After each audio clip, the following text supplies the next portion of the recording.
ಅಧ್ಯಕ್ಷರೇ, ನಿಜಕ್ಕೂ ಸಮಸ್ತ ಕರ್ನಾಟಕ ಜನ, ಅದರಲ್ಲೂ ವಿಶೇಷವಾಗಿ ಮೈಸೂರಿನ ಜನ, ಡಿ ಕೆ ಶಿವಕುಮಾರ್ ಕೊಟ್ಟಂಥ ಏನು ಹೇಳಿಕೆ ಇದೆ, ತಾಯಿ ಚಾಮುಂಡೇಶ್ವರಿ ಅಂದರೆ ಮೈಸೂರಿಗೆ ಒಂದು ಅವಿನಾಭಾವ ಒಂದು ಸಂಬಂಧ. ನೂರಾರು ವರ್ಷಗಳ ಸಂಬಂಧ ಮತ್ತು ಕೊಂಡಿ. ಅಂಥ ಚಾಮುಂಡಿ ಬೆಟ್ಟದ ಬಗ್ಗೆ ಅದು ಹಿಂದೂಗಳದಲ್ಲ ಅಂತ ಹೇಳಿರೋ ಅಂತ, ಅದು ನಾನು ಉಡಾಫೆ ಮಾತು ಅಂತ ಅನ್ಕೊಳ್ತಾ ಇಲ್ಲ. ಕಾಂಗ್ರೆಸ್ಸಿನ ಟೂಲ್ ಕಿಟ್ಟಿನ ಅನುಸಾರವಾಗಿ ಈ ಮಾತುಗಳ ಹೊರ ಹೊಮ್ತಾ ಇರೋವಂಥದ್ದು.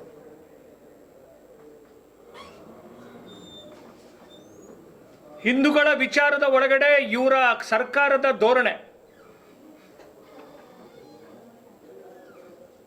ನಾವು ಇದು ಹಿಂದೂ ಮುಸ್ಲಿಮಿನ ವಿಚಾರದಲ್ಲಿ ಮಾತನಾಡ್ತಾ ಇಲ್ಲ. ಕಾಂಗ್ರೆಸ್ ಈ ಅರ್ಬನ್ ನಕ್ಸಲರನ್ನ, ಪ್ರಗತಿಪರರನ್ನ, ಈ ಥರದ ವ್ಯಕ್ತಿಗಳನ್ನು ಉಪಯೋಗ ಮಾಡಿಕೊಂಡು ಪದೇ ಪದೇ ಹಿಂದೂಗಳನ್ನ ಅವಮಾನಿಸ್ತಕ್ಕಂಥ ಕೆಲಸವನ್ನ ಮಾಡ್ತಾ ಇದೆ. ಹಿಂದೂ ಭಾವನೆಗೆ ಬೆಲೆ ಕೊಡದೇ ಇರೋ ರೀತಿ ಒಳಗಡೆ ಒಂದು ರೀತಿ ಅಟ್ಟಹಾಸವನ್ನ ಈ ಸರ್ಕಾರ ಮೆರೀತಾ ಇದೆ.